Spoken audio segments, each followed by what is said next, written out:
Portanto, irmãos, a leitura da palavra, Jó capítulo 19. Meus irmãos, nós vivemos em um mundo que nós podemos defini-lo como um solo que é muito próprio para germinar a semente da dúvida. A dúvida que é semeada no coração humano pelo inimigo das nossas almas. A dúvida que é gerada e desenvolvida também, muitas vezes em meio ao sofrimento que nós enfrentamos. Ou quem sabe a dúvida que nasce diante das críticas que vêm do mundo, das críticas referentes à nossa fé. Portanto, nós vivemos em um mundo muito propício à dúvida. E este texto bíblico nos mostra a experiência de Jó. Jó que viveu também em um mundo propício à dúvida. Satanás disse para Deus que Jó temia ao Senhor, só porque Deus o havia cercado de bênçãos. O Senhor permitiu que Satanás tocasse nos bens de Jó, na família de Jó, na saúde de Jó. Deus não permitiu que Satanás tocasse na vida de Jó, mas as perdas na vida de Jó foram avassaladoras. Todos os seus filhos, todos os seus bens, a sua saúde. Os seus amigos se levantaram como críticos. A esposa também o criticou. Os criados o ignoraram. As crianças se levantaram zombando de Jó. Ah, meus queridos, um solo muito próprio para germinar e desenvolver a dúvida. Será que Deus me ama mesmo? Será que Deus não tem ouvido as minhas súplicas? Será que o mal vai vencer? Mas, amados, foi neste solo tão próprio para as dúvidas, é que Jó se levantou para eternizar as suas convicções.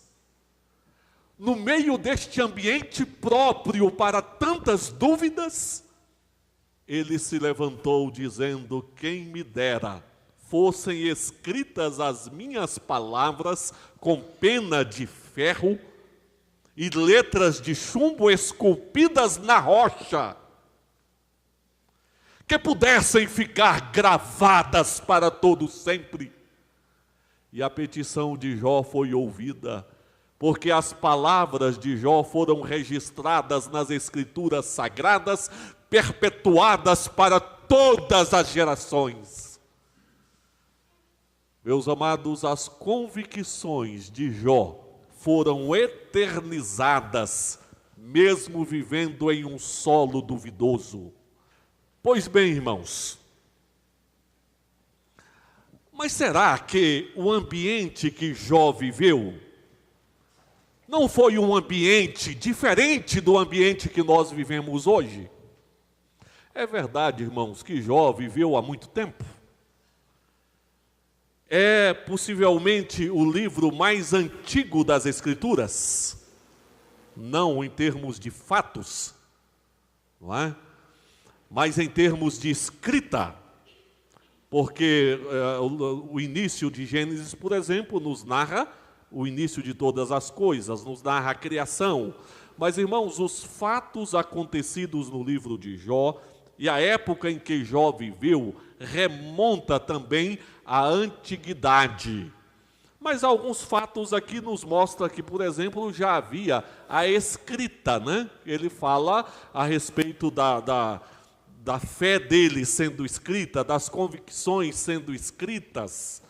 É possível que Jó tenha vivido na era patriarcal, há cerca de 2000 anos antes de Cristo. Por que isto? Porque nós vemos algumas evidências aqui no livro de Jó, muito semelhantes à época patriarcal. Por exemplo, na época patriarcal, o pai era o sacerdote do lar. E nós vemos aqui Jó sendo o sacerdote, intercedendo em favor dos seus filhos, levantando de madrugada. O outro fator, a própria economia na época de Jó e da época patriarcal é muito semelhante. Os bens contados por cabeça de animais que possuía, os anos que Jó também viveu, 140 anos, muito próprio à era patriarcal. Mas, irmãos, embora tenha vivido nesta época, as dúvidas que surgem no coração humano, as experiências que as pessoas vivem nos nossos dias, não são diferentes das experiências e da situação de dúvidas que tentou ser construída na época de Jó. Mas Jó, ele soube se levantar para eternizar as suas convicções, mesmo vivendo em uma situação duvidosa, em época duvidosa. E o que nós queremos chamar os irmãos nessa noite é para que as convicções da nossa vida sejam eternizadas, que nós abracemos aquelas convicções eternas apresentadas na palavra de Deus, mesmo vivendo em ambientes favoráveis à dúvida. Como isso é possível? Isso é possível fazendo as mesmas afirmações de Jó. A primeira afirmação de Jó, e que eu quero chamar os irmãos para que seja a nossa afirmação, é esta: eu sei que o meu Redentor vive. Eu sei que o meu Redentor vive. Havia pelo menos 3 situações que incitavam a dúvida em Jó. A pergunta de Satanás foi esta: acaso Jó debalde teme a Deus? Meus queridos, a ideia de Satanás era a seguinte: Jó só teme a Deus porque Deus lhe dá bênção, porque Deus o cercou com uma cerca, com uma sebe. Por isso Jó teme a Deus. Mas tira estas bênçãos da vida de Jó para ver se ele vai temer a Deus. Meus queridos, por incrível que pareça, tem alguns grupos neopentecostais dos nossos dias que seguem essa mesma linha do diabo. Eu sei que isso é forte, mas é verdade. Onde Deus tem que abençoar as pessoas. Onde, se não há a bênção de Deus, está errado. Onde a fé se fundamenta não no que Deus é, mas no que Deus dá para as pessoas. E isso foi uma semente de dúvida lançada. Tira as bênçãos de Jó para ver se ele não vai blasfemar contra Deus. Bênçãos que eu estou dizendo no campo material. Eu estou me referindo aí à linha da prosperidade, por exemplo. Quando dizem, olha, se você está desempregado, se você teve perda financeira, ou se você tem um problema de saúde, alguma coisa está errada. e esquecem quando perguntaram para Jesus a respeito daquele cego: quem pecou? Foi ele ou foram seus pais? O Senhor Jesus respondeu: nem ele, nem seus pais, mas o que nele ocorreu é para que se manifestasse a glória de Deus. Portanto, irmãos, nós devemos servir a Deus pelo que Deus é, como Senhor, tendo bênçãos no campo material ou não tendo, como nós vemos os apóstolos, às vezes presos, às vezes sofrendo, mas clamando e louvando ao Senhor, porque Deus permanece Deus em todas as circunstâncias. Mas uma outra situação para gerar dúvida no coração de Jó, dado ao sofrimento que ele vivia, começou a surgir no coração de Jó a seguinte pergunta: por que sofre o justo, se Deus é o Deus de amor? Por que sofre o justo? E esta é a pergunta que tem assolado a muitas pessoas hoje. Por que tanto sofrimento? Por que pessoas aparentemente boas passando por tamanho sofrimento? Por que Deus permite? Se Deus é amor, por que tanto sofrimento? E isso começou a brotar no coração de Jó. E como se não bastasse Satanás, o sofrimento de Jó, os amigos de Jó começaram a acusá-lo. Os amigos de Jó traziam a seguinte colocação: acaso não é o pecado pessoal a causa do sofrimento de Jó? Jó, você está sofrendo porque existe injustiça na sua vida. Então é aquela pessoa que está gravemente enferma e alguém chega e diz: mas Deus ainda não te curou, tem alguma coisa errada. Isso é pecado, isso é incredulidade. Meus irmãos, estão fazendo vozes com os amigos acusadores de Jó. E eu volto a dizer, tem muitas denominações chamadas evangélicas que estão fazendo coro com os amigos de Jó. Pois bem, irmãos, foi neste contexto, nesse solo tão fértil para a dúvida, que Jó reagiu. E precisa ser esta a reação de cada um de nós. Jó reagiu, levantou a sua voz, dizendo: eu sei que o meu Redentor vive. Redentor é aquele que opera o livramento por meio do pagamento de preço.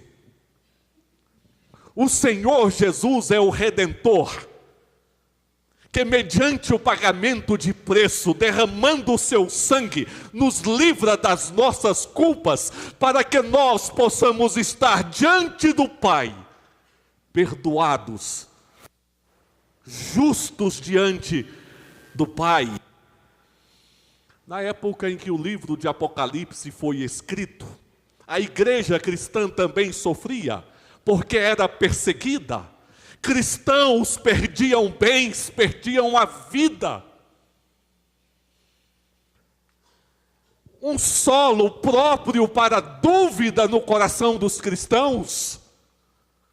Mas foi aí que o Senhor Jesus se revelou à igreja no livro de Apocalipse. E no capítulo 1, verso 4 e 5, ele diz: João, às 7 igrejas que se encontram na Ásia, graça e paz a vós outros, da parte daquele que é, que era e que há de vir, da parte dos 7 espíritos que se acham diante do seu trono e da parte de Jesus Cristo, a fiel testemunha, o primogênito dos mortos e o soberano dos reis da terra, aquele que nos ama e pelo seu sangue nos libertou dos nossos pecados. Meus irmãos, o que temos aqui em Apocalipse é o mesmo que Jó falou. Em tempos de solo fértil para dúvida, aqui em Apocalipse nos mostra: o nosso Redentor está vivo, Jesus está vivo. E é Ele que está comunicando o livro de Apocalipse. E é Ele quem nos comprou com seu sangue, nos libertou de nossos pecados. O nosso Redentor vive. No momento que as dúvidas queiram assolar o nosso coração, saibamos levantar a nossa voz dizendo: meu Redentor vive. Irmãos, é interessante observarmos que a palavra para redentor neste texto bíblico é Gaal, no hebraico, que significa também resgatador. O parente que resgatava algum bem perdido pela família. O parente que casava com a viúva para conceder descendência ao parente que morrera. Meus irmãos, Jó não contava com seus filhos porque todos os filhos morreram. Mas Jó podia afirmar: eu sei que o meu parente, o meu resgatador está vivo. Ele se referia a Deus, que se revelou a nós na pessoa de Jesus, aquele próximo, que se fez homem para nos resgatar a nossa vida, a nossa sorte.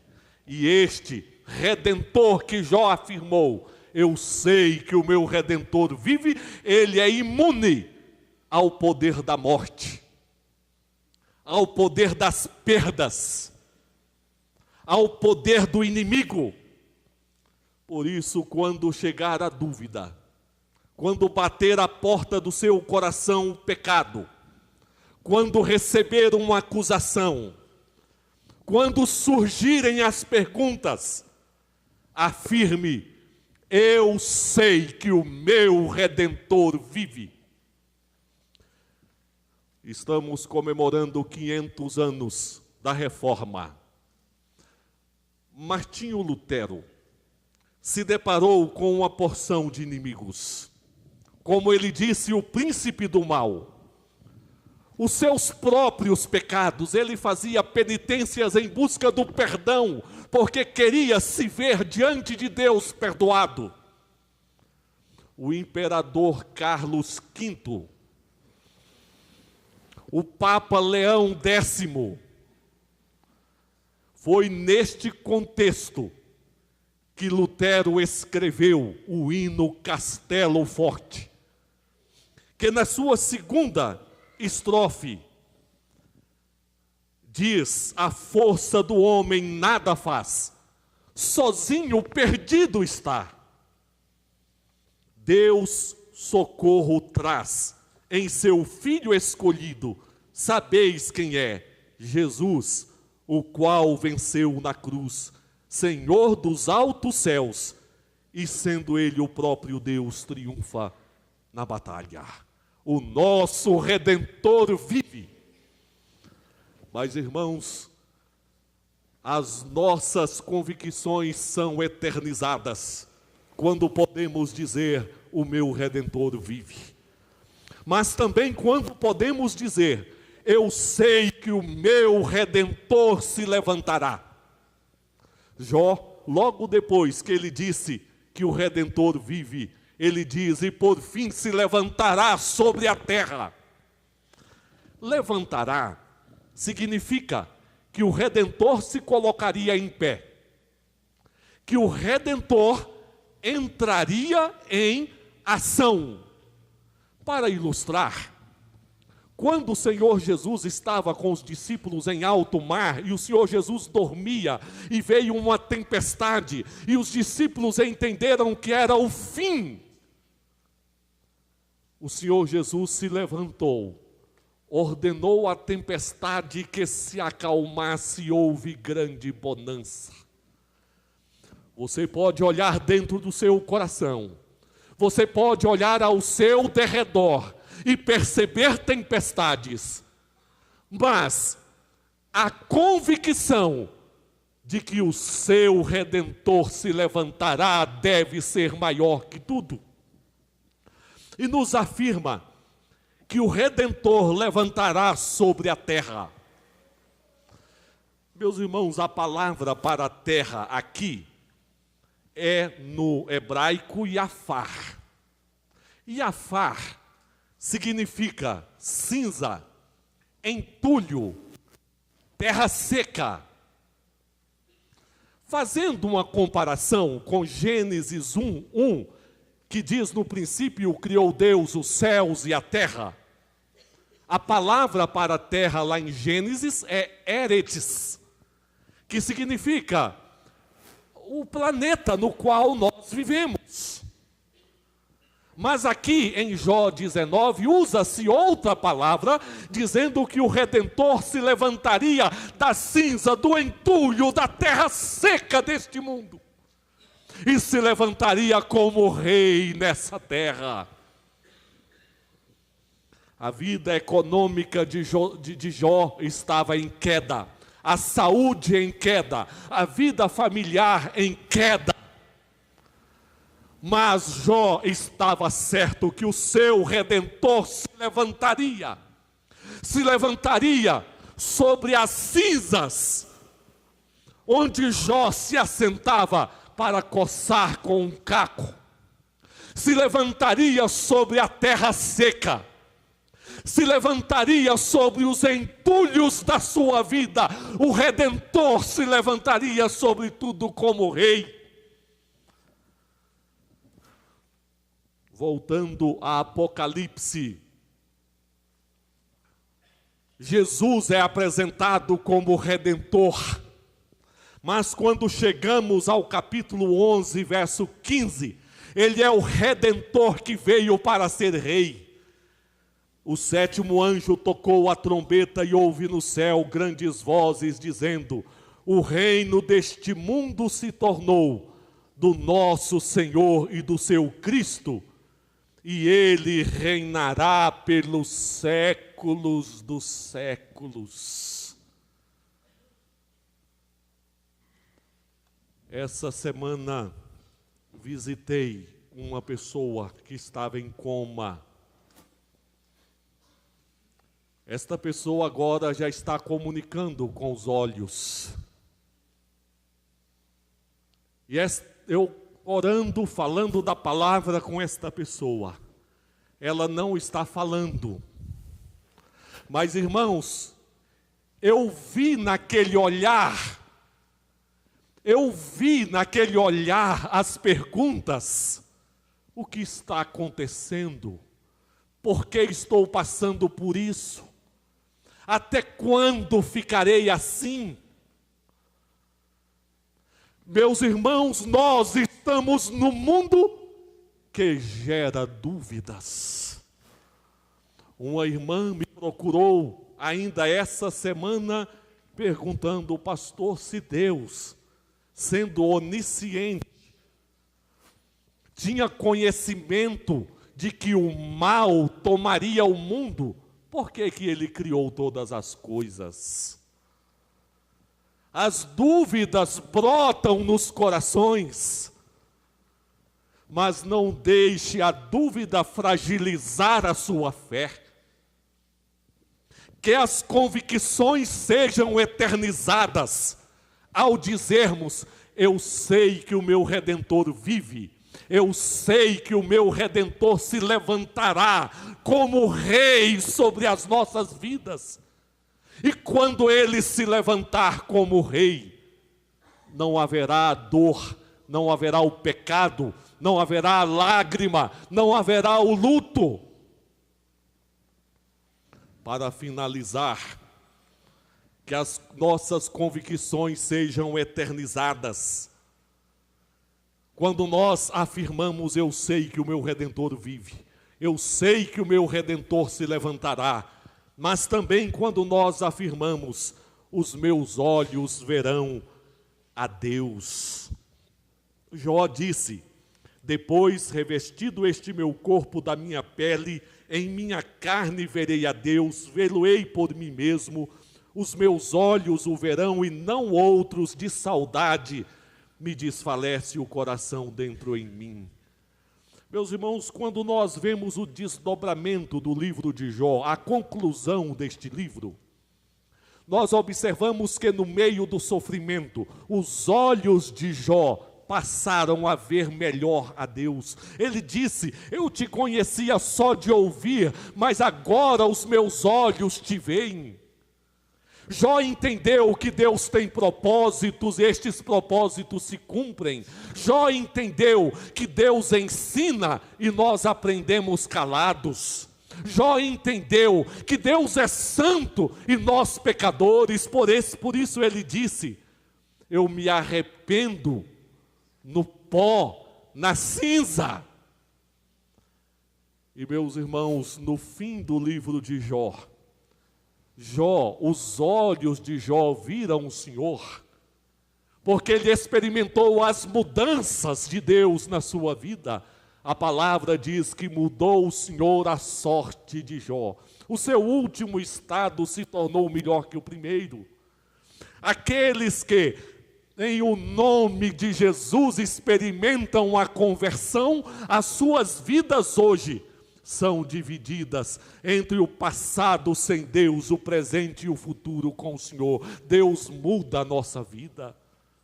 Mas podemos dizer que os olhos de Jó viram o Senhor quando ele partiu do mundo e foi para o céu. E os olhos de Jó verão o Senhor para todo sempre, no dia final, quando haverá a ressurreição dos mortos. Em sua carne, Jó estará para sempre com o Senhor. O apóstolo Paulo, escrevendo aos Tessalonicenses, diz, porquanto o Senhor mesmo, dado a sua palavra de ordem, ouvida a voz do arcanjo e ressoada a trombeta de Deus, descerá dos céus, e os mortos em Cristo ressuscitarão primeiro. Depois nós, os vivos, os que ficarmos, seremos arrebatados juntamente com ele entre nuvens para o encontro do Senhor nos ares, e assim estaremos para sempre com o Senhor. Na ressurreição, irmãos, os mortos sairão dos seus túmulos, com corpos santificados e glorificados, estaremos para sempre com o Senhor, cumprindo esta promessa bíblica, quando Jó levantou a sua voz, vivendo em tempos de dúvidas, ele se levantou dizendo, os meus olhos verão o Senhor. Os seus olhos, de repente, estão contemplando a dor, a decepção, o mal deste mundo, a corrupção na política, o aumento da violência, os seus próprios sofrimentos. E aí é um solo próprio para a dúvida. Será que Deus não está nos vendo até quando? Será que haverá solução? É hora de você, a exemplo de Jó, eternizar as suas convicções, dizendo, os meus olhos vão ver o Senhor, em minha carne eu verei o Senhor. Meus irmãos, se o contexto de Jó foi um contexto próprio para a dúvida, dada a ação de Satanás, o sofrimento que Jó viveu, as acusações que ele recebeu, o contexto que nós vivemos não é diferente, porque Satanás continua agindo, semeando dúvida nas mentes e nos corações. O sofrimento também faz parte da nossa vida. Os inimigos da fé estão à nossa volta, tecendo as suas críticas. Neste contexto, que Deus conceda graça a cada um de nós, para que possamos nos apegar às convicções eternas. Eu sei que o meu Redentor vive. O meu Redentor se levantará sobre a terra. Os meus olhos verão o Senhor, os meus e não outros. Que estas convicções sejam a marca da sua vida. Emoções vêm e passam, convicções permanecem. Que a nossa fé seja construída em convicções para a glória do nosso Deus, do nosso Pai. Amém. Senhor, obrigado porque a tua presença foi manifesta nessa noite durante esse culto. E temos a certeza que, mediante o teu Santo Espírito, nessa noite o Senhor nos visitou. Senhor, de acordo com a palavra que escutamos hoje, que nós possamos fechar os nossos olhos para as grosserias do mundo e que nós possamos abrir os nossos olhos para ver, através da fé, que o nosso Redentor vive. Que nós possamos, Senhor, fechar os nossos ouvidos para as seduções e para os enganos do mundo lá fora, e que nós possamos abrir os nossos ouvidos para a palavra da salvação, que anuncia que o nosso Redentor vive. E que quando cada jovem, cada adolescente aqui, Senhor, estiver sendo seduzido pelos falsos atrativos do mundo, que eles possam se lembrar, nesses momentos de luta, que o seu Redentor vive. Que quando cada pai de família, quando cada mãe estiver enfrentando problemas no sustento do seu lar, em tempos de dificuldade, que cada família possa se lembrar que o seu Redentor vive. Quando cada irmão estiver passando por um momento de luto, nessa tristeza tão difícil, quando cada irmão estiver passando por um momento da enfermidade, que eles possam se lembrar que o seu Redentor vive. Que a igreja de Uberaba, em qualquer momento de dificuldade, possa se lembrar que o seu Redentor vive e que o nome dele é Jesus Cristo, no nome do qual nós oramos agradecidos. Amém. Recebei a bênção, igreja. Que a graça do Senhor Jesus, que o amor de Deus e Pai, que o poder, as consolações e a comunhão do Espírito Santo repousem sobre todos os irmãos, abençoando a toda a igreja, em nome do Pai, do Filho e do Espírito Santo. Amém.